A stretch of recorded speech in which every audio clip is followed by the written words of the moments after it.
This is Joe Kopsick. It's May 29th, 2021, and this is a commentary on a new video called Kyle Kulinski Calls Out Nick Brana and Explodes on MPP Troll. That's Movement for a People's Party. You don't want to debate me. That was released by the Vanguard on May 24th, 2021. So this is a commentary about why I agree with Nick Brana and MPP. So Gavin at the Vanguard is saying that there's no transparency into MPP's financing. Well, that's not true. There is transparency. You can look it up. Facebook is one of their major investors, but that might not be such a big deal because it's only like a $2,000 or $3,000 amount.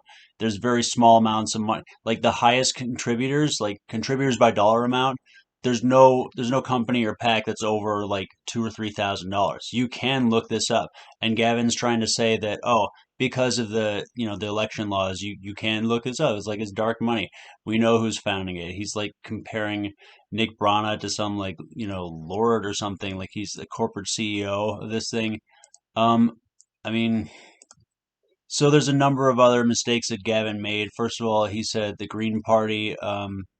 He kind of said like he said MPP would be effective if it made an effort to court people who are important people important leftists and progressives. It's like they are doing that. Chris Hedges, I don't remember who else, but he said Gavin said that the Green Party needs to do something like that, and they didn't.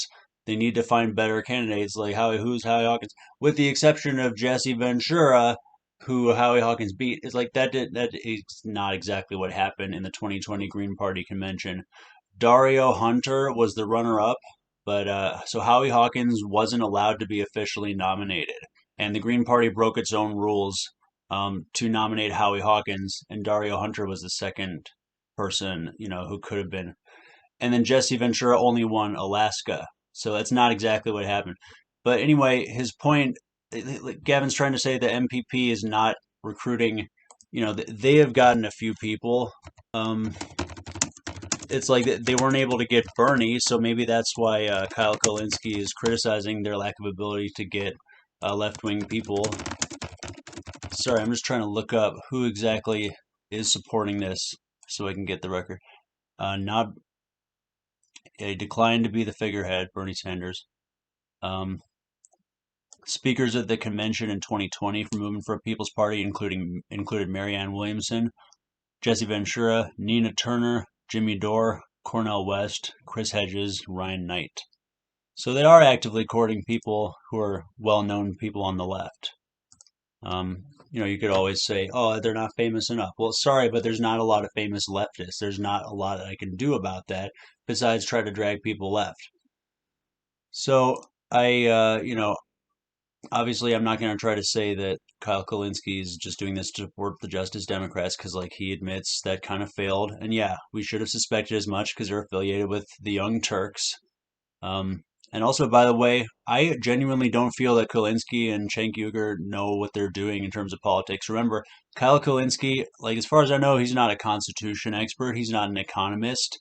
And, everyone just talks about political strategy, but, like, who really knows about, like, the laws and the policies and how they work and, like, how to create alliances based on those policies, like, that cross party lines? Not a lot of people talk about that compared to just, oh, we need to persuade the people in the middle to do this or that and call out Democrats who are conservative. It's just like there's more to politics than just that.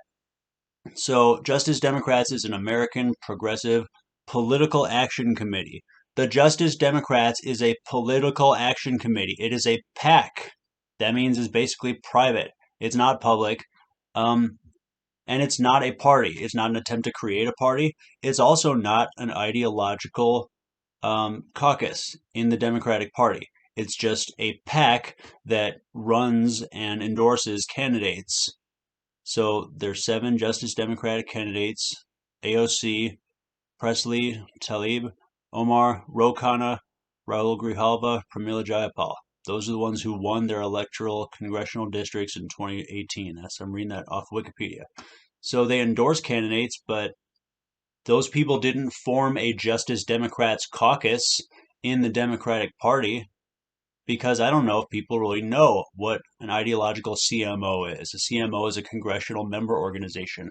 So it's like if you're trying to start a Justice Democrats like faction, you have to know what you're doing with it. You can't just have a political action committee. You have to turn that into a political faction that has its own congressional member organization or ideological caucus, or you have to make it into its own party.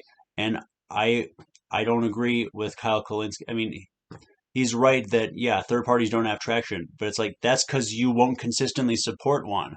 And like the guy from the Vanguard was saying, oh, the Green Party never picked up traction. It's like that's because you keep finding reasons not to support them.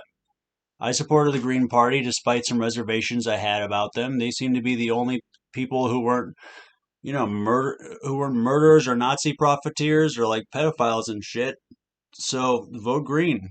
Like, so it's like either stick with the Greens or stick with the Movement for a People's Party. Yeah, just be consistent. You can grow these parties. You just have to pick one and you have to stop the leftist infighting.